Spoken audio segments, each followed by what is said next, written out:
ভাই আমি তো 36 দিনে কোরআন এখানে নিচ্ছি, আমার এখানে আমি প্রতি 7 দিনে খতম করি। আমি আপনাদেরকে বলি উৎসাহের জন্য, আমি বুড়া মানুষ যদি পারি, আপনারা মিয়া জওয়ানরা পারবেন না কেন?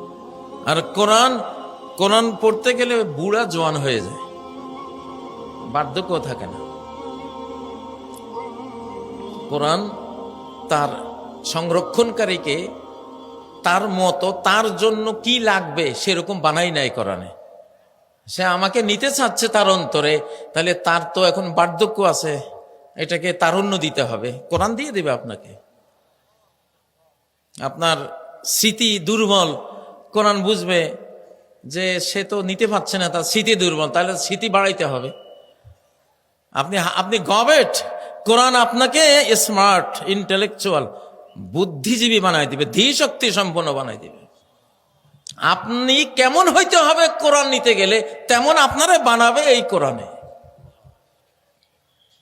আচ্ছা, আল্লাহ যে বলছেন আমি এই কোরআনকে একটু একটু করে নাজিল করেছি, আর কি ওয়া ইন্না লাহু লাহাফিজুন, আমি তার হেফাজতকারী, আমি হেফাজত করব, আমি হেফাজত করব। আমার গোলামেরা আছে, আমার বন্ধুরা আছে, এমন মায়া দিয়ে দেব কোরআনের প্রতি, ও পাগল ফাড়া হয়ে আমার কোরআনটা বুকে নেবে, সিনাই নেবে। সুবহানাল্লাহ। আজকে বাংলাদেশে 25 লক্ষ হাফেজ,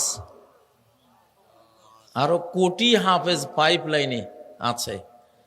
তাহলে আয়াতটি দেখা যায়, আল্লাহ যে বলছেন যে আমি রক্ষা করব, এটা যে রক্ষিত হয়েছে সিনা, সে যেখানে আসছে, কোরআন আসছে যেহেতু সিনায়, সিনার মধ্যে, আরে ভাই লিখিত অবস্থায় তো আছেই, তার চেয়ে বড় হলো সে যেখানে আসছে ওখানেই আল্লাহ হেফাজত করবেন।